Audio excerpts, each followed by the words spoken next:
So there is another concept, and this concept was the rate theory. This theory was proposed by W.D.M. Patton, and he postulated that the occupation of receptors alone, that simply occupancy of receptor is of no importance to the action of agonists. Instead, the rate of drug receptor complex formation and the rate of that complex breakdown determines the intrinsic activity of a drug. It simply means that the act of making a drug receptor complex always provides a unit of stimulus to the cell, that when a drug binds with the receptor, it will provide a stimulus to the cell, and greater is the number of association made per unit time. It means greater is the stimulus that is being provided. So for a response, it is not the association only. For a response to be maintained, that complex has to be broken down and then again remade.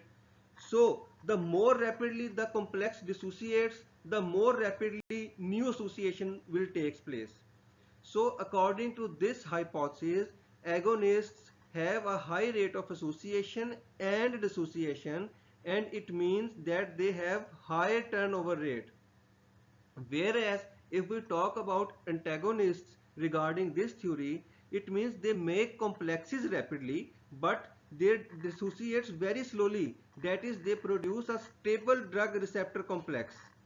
And if we talk about partial agonists in light of this theory, it means that they have a high rate of association but moderate rate of dissociation. So the rate of association means affinity for agonist, partial agonist, and antagonist. And this rate of association is high for all of these three. It is the rate of dissociation that mainly determines the efficacy or intrinsic activity. It means the rate of dissociation primarily determines the magnitude of the response, because rate of association or affinity will always remain same for all type of drugs. So this theory explains the interaction of the drug, which is denoted by D here, with a receptor, which is denoted by R here, and this is basically governed by law of mass action. And on combining with D with R, the effect E is produced, and it depends upon the stimulus that is provided by the drug receptor complex DR. K1, K2 and K3 are rate constants of the reactions. The affinity here is explained by K1 over K2. K1 is the rate constant of association and K2 is the rate constant of dissociation. When we say association, it means that association of D plus R means drug plus receptors to form DR complex. And when we say dissociation, it means that the breaking of DR complex into D and R, and it is K2. So the rate at which complex is formed to the rate at which complex is dissociated. So it is basically K1 over K2, and it explains the affinity. Now the intrinsic activity or efficacy, it is measured by K3. Now what is K3? It is the rate at which an agonist evokes a pharmacological response on combining with receptor.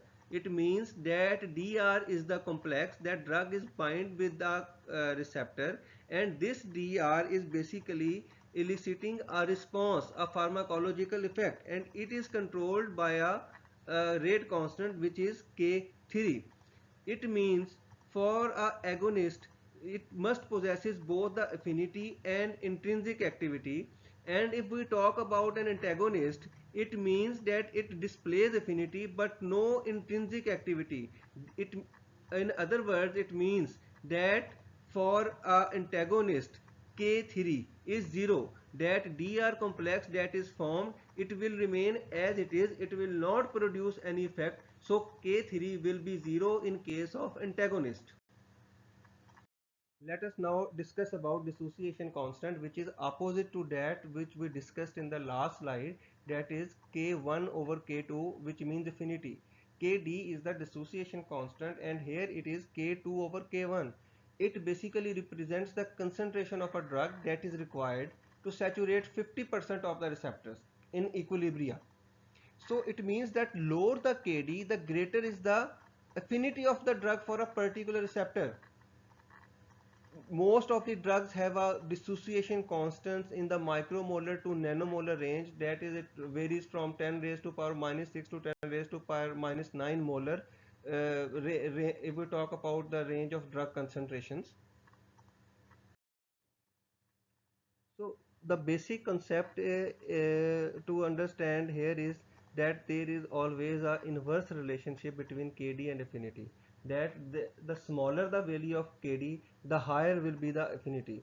For example, if there are two drugs, drug A and drug B, which have the value of 1 nanomolar and 1 micromolar, the lower the Kd, the higher the affinity. It means that drug A has more affinity as compared to drug B, because Kd for drug A is 1 nanomolar, which is less than 1 micromolar of drug B.